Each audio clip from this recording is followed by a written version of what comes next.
बोलिए श्री सतगुरुदेव की जय। मनुष्य को क्या मोक्ष किसी के द्वारा मिल सकता है, या किसी गुरु के द्वारा मिल सकता है, या किसी पंडित के द्वारा मिल सकता है, या किसी मौलवी के द्वारा मिल सकता है?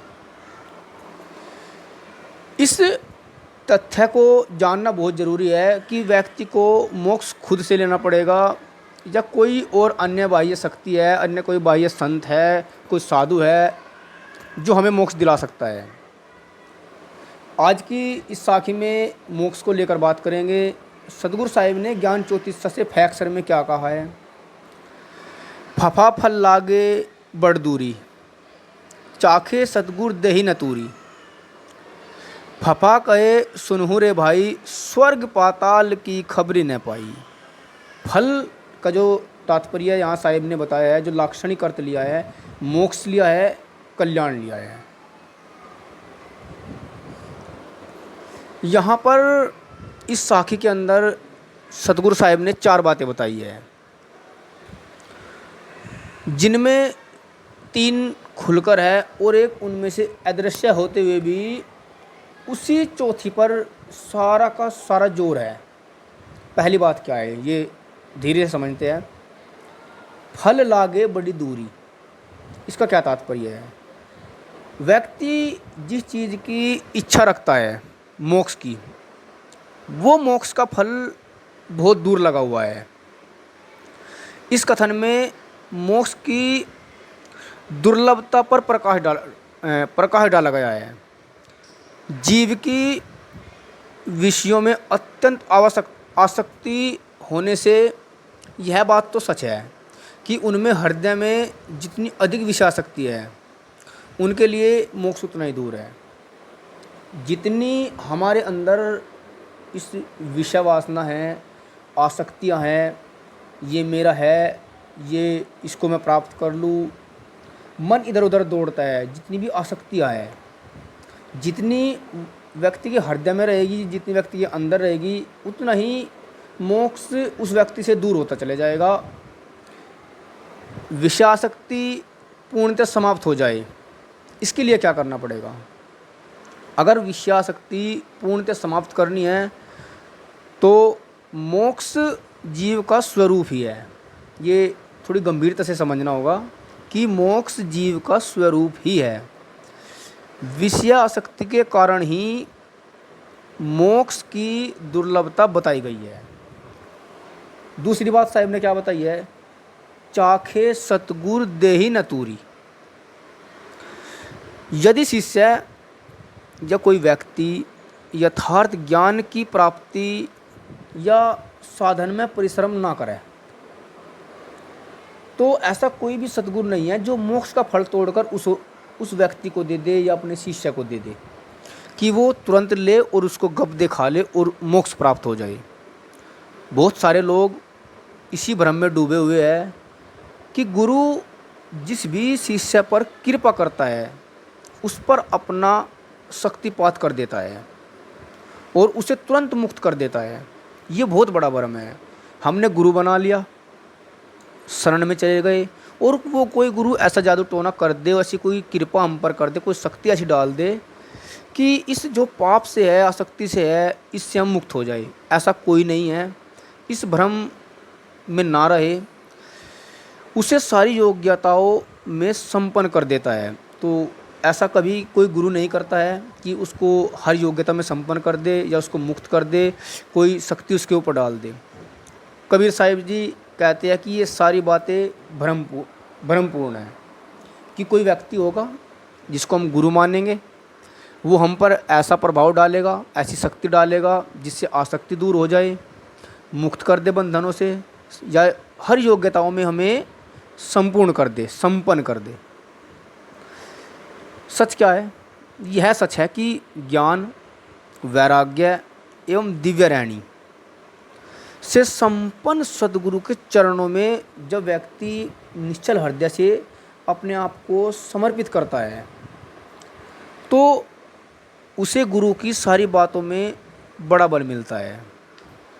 बिना आदर्श पाए हुए कोई भी मनुष्य किसी भी दिशा में उन्नति नहीं कर सकता है। वो कोई भी हो, चाहे वो डॉक्टर हो या वो इंजीनियर हो या वो वकील हो, या विद्वान के लिए अच्छे डॉक्टर, इंजीनियर, वकील, विद्वान के आदर्श की जो आवश्यकताएं हैं, जिनकी भी दी हुई शिक्षा या आचरण से प्रेरणा लेकर जिज्ञासु उन दिशाओं में निष्णात होता है, वो ये सब भी होते हुए जिज्ञासु को स्वयं परिश्रम करना होगा। उसके लिए और कोई परिश्रम नहीं करेगा। अगर व्यक्ति को ये भ्रम हो कि मैं कुछ ना करूं और कोई गुरु बना लूं और वो सारी शक्तियां दे दे, सर पे हाथ रख दे और मेरा भला हो जाए, मेरे दुख दूर हो जाए, तो ये भ्रम न रखे। सतगुरु साहिब रास्ता बताते हैं बंधनों से मुक्त होने का, विषयासक्ति से मुक्त होने का, तेरा मेरा से मुक्त होने का।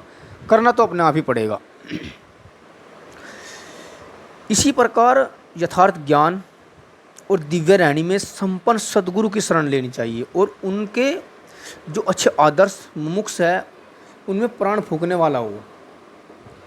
उसे स्वयं सेवा, स्वयं स्वाध्याय, सत्संग हो, निर्णय, ध्यान, समाधि आदि के जो अभ्यास है उनमें हमेशा परिश्रम करना चाहिए और बिना परिश्रम इन चीज़ों में करे ना मोक्ष मिलेगा और ना बंधन छूटेंगे। मोक्ष का मतलब यही है कि बंधनों से मुक्त होना, आसक्ति से मुक्त होना, विषय वासनाओं से मुक्त होना, इसी को मोक्ष कहते हैं। मोक्ष कोई सोचता हो कि मैं कहीं चला जाऊं ऊपर, वहाँ मुझे मोक्ष मिल जाएगा, मोक्ष का द्वार मिल जाएगा, तो ऐसा कहीं नहीं मिलेगा। अपने ऐब छोड़ देना, विषयासक्ति छोड़ देना, यही मोक्ष है।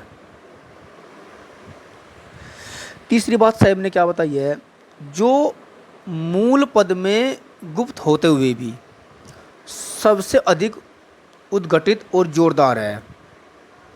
साहिब ने तीसरी बात बताई है, चाखे सतगुर देहि न तूरी। इस वाक्यांश में क्या है? इस वाक्यांश में शिष्य और साधक में परिश्रम की योग्यता की पूर्ण अभिव्यंजना है। चौथी बात क्या बताई है, जो साहिब ने सबसे खास बताई है और उसी पर जोर दिया है, स्वर्ग पाताल की खबरी ना पाई। ये समझने योग्य बातें हैं। ये बहुत गहन अध्ययन वाला पंक्ति है कि स्वर्ग पाताल की खबरी ना पाई। क्या मतलब है? जो लोग ये मानते हैं कि शिष्य के परिश्रम करे बिना या किसी व्यक्ति के परिश्रम करे बिना कोई भी सद्गुरु, महात्मा, पंडित उसे मोक्ष का फल दे सकता है, उसके लिए कबीर साहब ने स्पष्ट शब्दों में कहा है, वे लोग स्वर्ग और नरक क्या है, मोक्ष और बंधन क्या है, इस रहस्य से अनभिज्ञ है कि क्या स्वर्ग है, क्या नरक है, क्या मोक्ष है, क्या बंधन है। यहाँ अभिप्राय सिर्फ इतना बताया साहब ने कि वे मोक्ष की वास्तविकता नहीं समझ सकते। मोक्ष कोई ऐसा फल नहीं है जिसे सतगुरु साहिब तोड़कर किसी शिष्य के मुख में डाल दे। हर मनुष्य के मन में विषय आसक्ति है, जो विषयों से भरा हुआ है। यह राग द्वेष हो, काम, क्रोध, लोभ, मोह, ये सारे विकार के कारण है। यही तो जीव का बंधन है। इन्हीं से मुक्त होना मोक्ष होना है। विवेक द्वारा इसे तोड़ना जीव का काम है, कोई और नहीं तोड़ सकता है। सतगुरु साहिब रास्ता बताएंगे। स्वयं को विवेक द्वारा इसको तोड़ना होगा। इस काम के सहयोगी सतगुरु और संत जन हैं, वो हमारा सहयोग करेंगे, वो हमें रास्ता बताएंगे। उनसे ज्ञान और युक्ति सीखी जा सकती है, क्योंकि ज्ञान का रास्ता और युक्ति का रास्ता सतगुरु साहिब बताएंगे। करना हमें ही है। इस बंधन को हमें तोड़ना है विवेक के द्वारा। सतगुरु और संतों के निर्बंध जीवन में भी साधक को प्रेरणा का बल मिलता है, बहुत अधिक बल मिलता है।